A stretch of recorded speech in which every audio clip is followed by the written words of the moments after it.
Assalamu alaikum dear students, it's Dr. Masma Mehta. Welcome to my YouTube channel Medical School.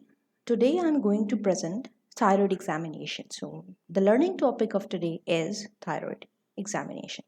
So as we know, all of the examination have certain steps or rules basically. So we have to follow those steps. So initially the first step is introduction, then consent, exposure, inspection, examination, palpation, eye examination, percussion, and the last one is auscultation. So, starting with introduction. First, you have to introduce yourself. Like, Assalamu alaikum, it's Dr. XYZ, and I'm here to examine you. And then ask the patient for his permission, right? So, take permission of the patient before starting any procedure, that is consent. And then the third is exposure. So from neck to upper chest, you have to expose the patient, just as this lady. You have to expose the patient, right? And then go for the inspection. Now, you must know about the inspection. Inspection is somewhat different. Like you cannot touch the patient, right? You just have to inspect the patient without touching. So you have to look for the neck. If you find any type of swelling, ask the patient to swallow. That is called as deglutition test. Now, this will be positive in the case of thyroid swellings or goiter. So, if the swelling moves with the swallowing, this is called as the positive deglutition test. Okay, but the thyroglossal cyst has the same presentation. Now, somewhat this is a point of headache, right? So, here we have to differentiate both of these conditions. So, for such condition, you have to ask the patient to protrude the tongue. If swelling moves with protrusion of the tongue, it's probably the thyroglossal cyst. So, I can show you here. This is the patient. When you'll ask the patient to protrude the tongue, this swelling has moved upward. So, this is the point you can differentiate easily the thyroglossal cyst. Okay, the next is hand examination. Now, as we know, the hand examination and the eye examination are mostly due to because of we have to find out the thyroid condition, but these conditions are mostly concerned with hyperthyroidism. So, if you are finding any type of tremor or increased pulse, I'll be discussing, right? So, I should start from this point. So, ask the patient to straighten the arms and look for the tremors.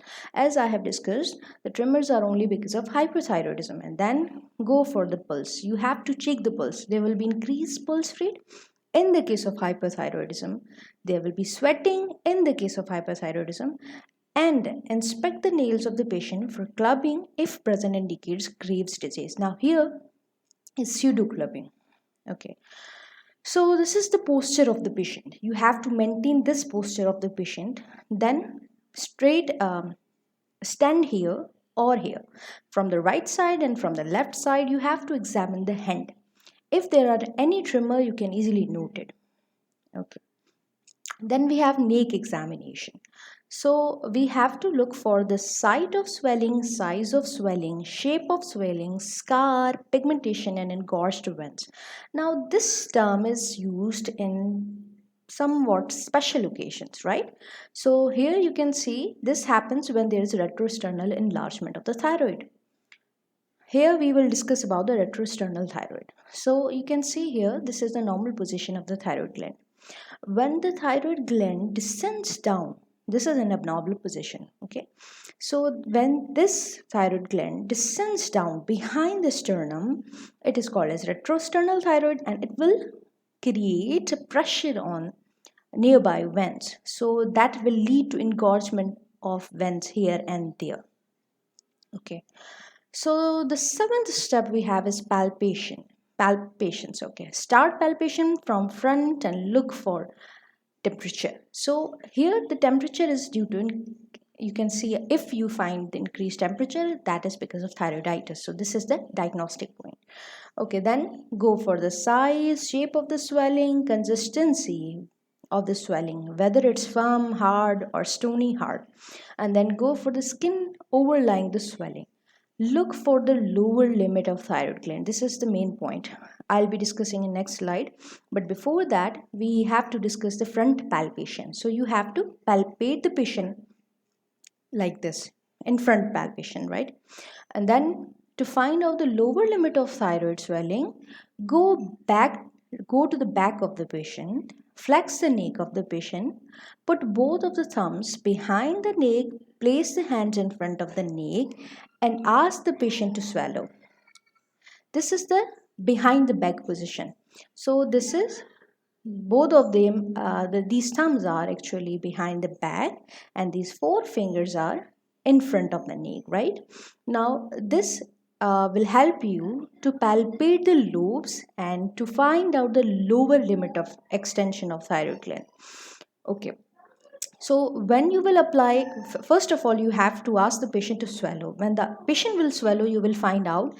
So the swelling will move upward, and you will easily find out here any extension of the thyroid gland.